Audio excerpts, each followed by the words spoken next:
Hello students, welcome to Angel Science World. Midterm test வருது இல்லையா, நான் ஏற்கனவே வால்யூம் 2க்கு இம்பார்ட்டன்ட் கொஸ்டின் போட்டேன். 11th chemistry Tamil medium. இப்போ வந்து வால்யூம் 1க்கு போடுறேன் இம்பார்ட்டன்ட் கொஸ்டின்ஸை. நீங்கள் பார்த்துக்கோங்க.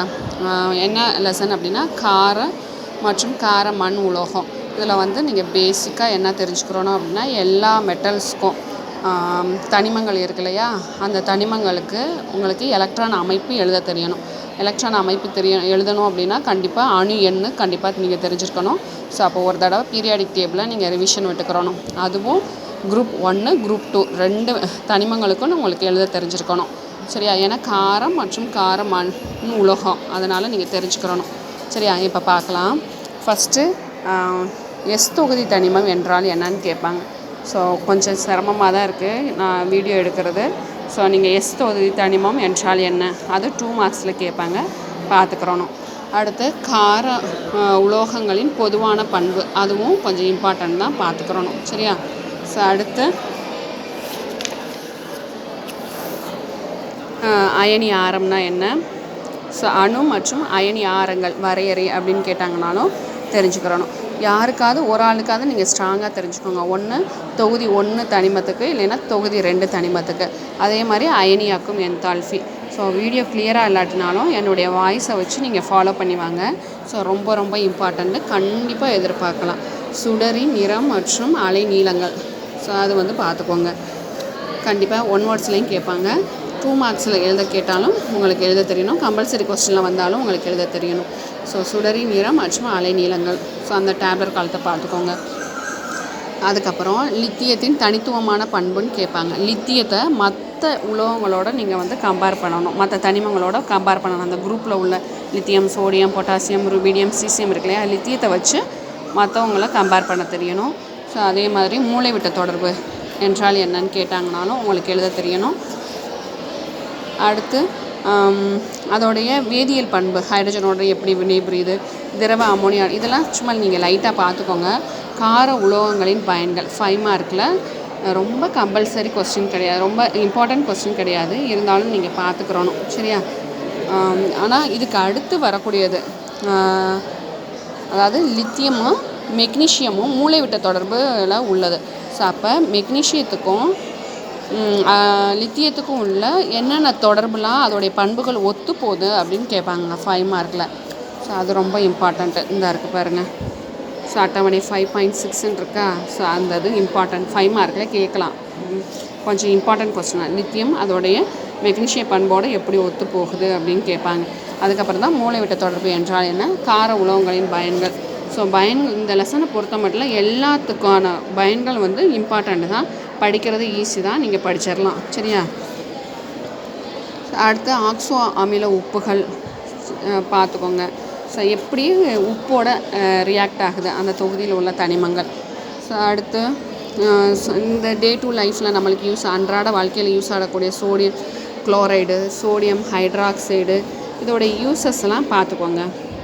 யூசஸ்லாம் இம்பார்ட்டண்ட்டு. அதே மாதிரி சோடியம் பைகார்பனேட்டு ரொம்ப ரொம்ப இம்பார்ட்டண்ட்டு, அதோடைய பயன்களும் இம்பார்ட்டண்ட்டு, அதை பார்த்துக்கோங்க. ஸோ அதுக்கப்புறம் சோடியம் பொட்டாசியத்தோடைய உயிரியல் முக்கியத்துவம் வந்து ரீசனிங் கொஸ்டின்லேயோ இல்லை கம்பல்சரி கொஸ்டின்லேயோ கண்டிப்பாக கேட்பாங்க.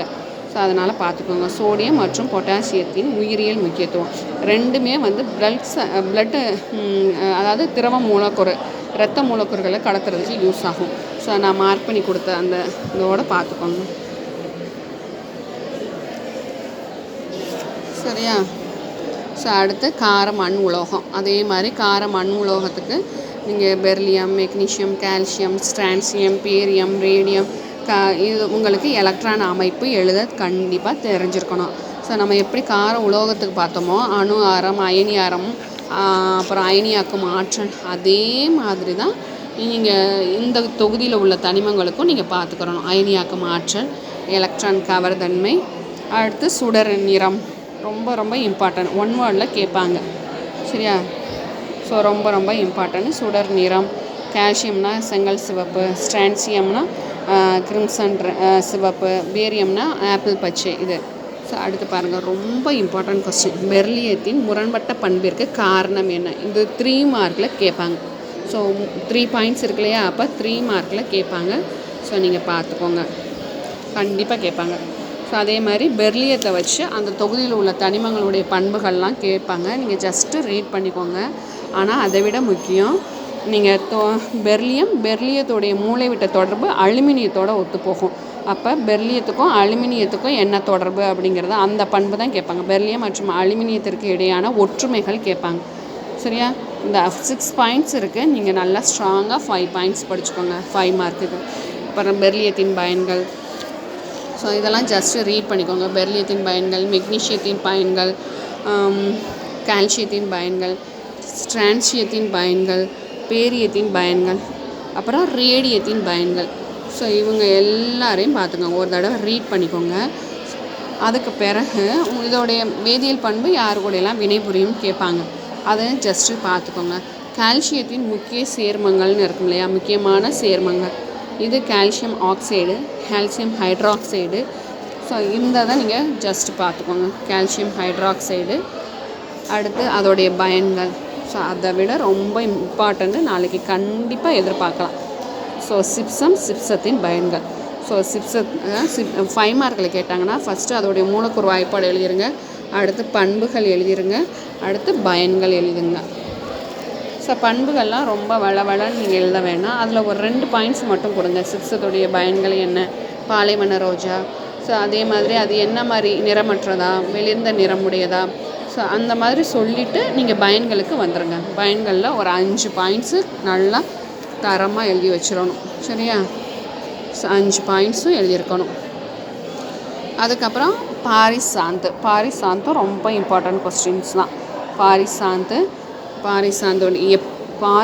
எப்படி ப்ரிப்பேர் பண்ணுறது, எப்படி தயாரிக்கிறது, அதுவும் 2 மார்க்கில் 3 மார்க்கில் கேட்கலாம். அதோடைய பயன்களும் 2 மார்க்கில் 3 மார்க்கில் கேட்கலாம். 3 பயன்கள் இருக்குது, 3ஐயும் படிச்சிருங்க. ஸோ மெக்னீஷியம் அண்டு கால்சியத்தின் உயிரியல் முக்கியத்துவம். ஸோ நம்மளுக்கு மனுஷனுக்கு எப்படி யூஸ்ஃபுல்லாக இருக்குது, ஆற்றலை கொடுக்குது, சத்துக்களை கொடுக்குது. ஸோ அதெல்லாம் நீங்கள் பார்த்துக்கிறணும். எலும்பு அப்புறம் பற்களுக்கு அந்த ஸ்ட்ராங் கொடுக்கறது, அதெல்லாம் நீங்கள் எழுதியிருக்கணும். சரியா? இவ்வளோ தான் இந்த லெசனை பொறுத்த மட்டும் முக்கியமான கொஸ்டின்ஸு. ஸோ நல்லா படித்து நல்லா எக்ஸாம் எழுதணும். சரியா? Thank you students.